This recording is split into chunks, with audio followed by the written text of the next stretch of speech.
أهلا بكم في نشرة مرور صباح يوم الثلاثاء. كل عام وأنتم بخير. يسعدني أن أكون معكم اللواء أحمد هشام الخبير المروري. تأمين شامل وكامل للكنائس، خدمات مرورية مكثفة على الطرق السريعة صحراوية وزراعية وترابية، وبمناسبة توجه السادة المواطنين للمحافظات الأخرى لقضاء احتفالات رأس السنة مع الأهل والأقارب والأصدقاء.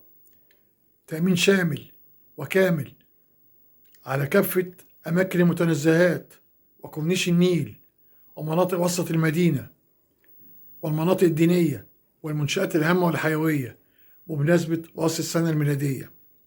متابعة ميدانية منذ الصباح الباكر ما بين غرفة عمليات الإدارة العامة للمرور وغرفة عمليات هيئة الأرصاد الجوية لمتابعة الأحوال الجوية على الطرق السريعة صحراوية وزراعية وترابية اتجاه المحافظات الساحلية خصوصا، والتي تشهد سقوط أمطار خفيفة ومتوسطة، بالإضافة إلى الشبورة المائية الكثيفة في الساعات الأولى من الصباح الباكر على الطرق الساحلية والطرق الزراعية والطرق المطلة على المسطحات المائية.